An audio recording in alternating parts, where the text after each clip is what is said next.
Jesus and Lazarus. Now a friend of Jesus named Lazarus was ill. He was from Bethany, where he lived with his sister Mary and Martha. The two sisters sent a messenger to Jesus, who was staying on the other side of the river Jordan. "Lord, Lazarus is very ill," the messenger told Jesus. On hearing this news, Jesus said, "This illness will not end in death. It is for God's glory, so that God's Son may be glorified through it." Although Jesus loved Lazarus, Mary, and Martha, he did not go immediately to see them. Instead, he stayed where he was for another 2 days. Then he announced, "Let's go back to Judea." "But teacher," they protested, "a short while ago the Jews tried to stone you, and yet you want to go back there?"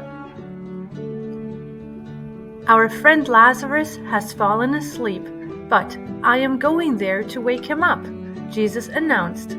His disciples replied, "Lord, if he sleeps, he will get better."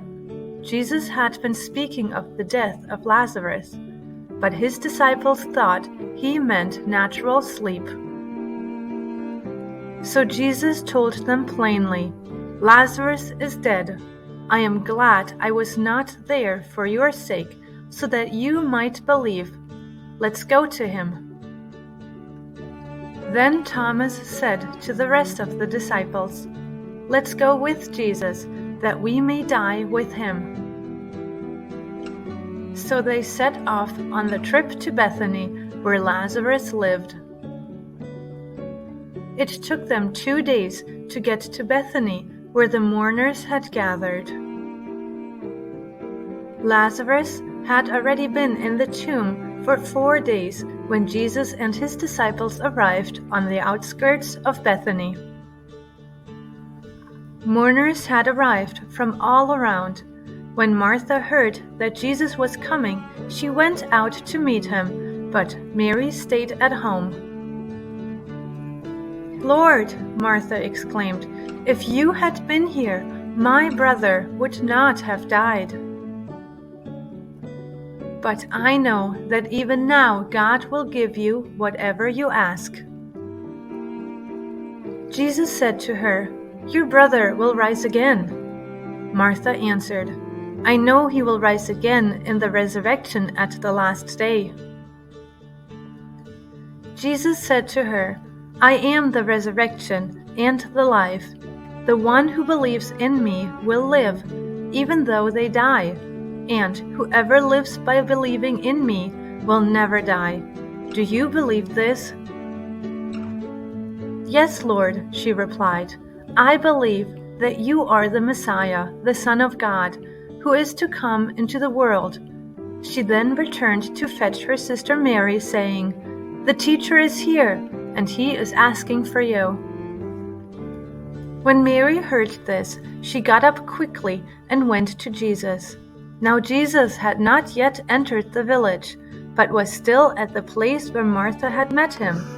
When the mourners noticed how quickly she got up and went out, they followed her, supposing she was going to visit the tomb. When Mary reached Jesus, she fell at his feet and said, "Lord, if you had been here, my brother would not have died." When Jesus saw her weeping, and the Jews who had come along with her also weeping, he was deeply moved in spirit and troubled. "Where have you laid him?" he asked.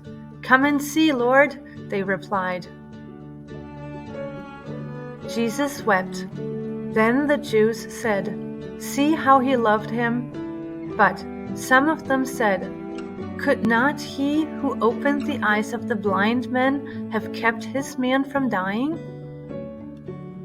Jesus, still deeply moved, came to the tomb. It was a cave with a stone laid across the entrance. "Take away the stone," he said. "But Lord," Martha protested, Lazarus has been in the tomb for 4 days, and there will be a bad odor." Jesus replied, "Did I not tell you that if you believe, you will see the glory of God?" So they took away the stone. Then Jesus looked up and prayed, "Father, I thank you that you have heard me. I say this for the benefit of the people here, so they may believe that you sent me." Then Jesus called in a loud voice, "Lazarus, come out!" The dead man came out, his hands and feet wrapped with strips of linen, and a cloth around his face. Jesus said to them, "Take off the grave clothes and let Lazarus go." The many people who had come to visit Mary and Martha saw what Jesus did, and they believed in him. News that Jesus had raised Lazarus from the dead spread quickly. Everyone was talking about this amazing miracle. News spread from Bethany to nearby Jerusalem. The Pharisees and temple leaders soon got to hear what had happened. "What are we accomplishing?" they asked. "Jesus is performing many miracles. If we let him go on like this, everyone will believe in him.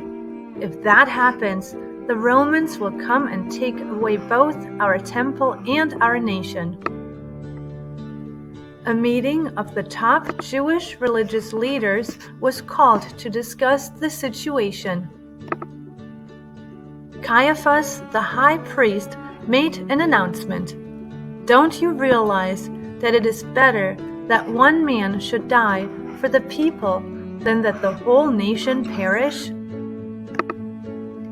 As high priest that year, he prophesied that Jesus would die for the Jewish nation and the scattered children of God, to bring them together and to make them one. So from that day on, they plotted to take his life.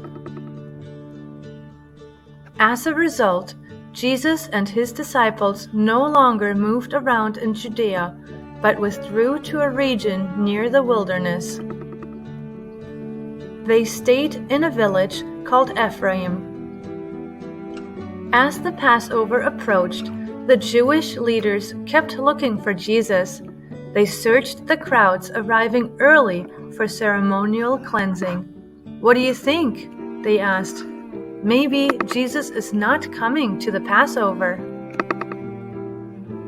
The chief priests and the Pharisees gave orders that anyone finding out where Jesus was should report it at once so they could arrest him. As the feast of Passover approached, Jesus led his disciples away from Ephraim. 6 days before the Passover, they arrived in Bethany, near Jerusalem, at the house of Lazarus, Mary, and Martha. A dinner was given in Jesus' honor.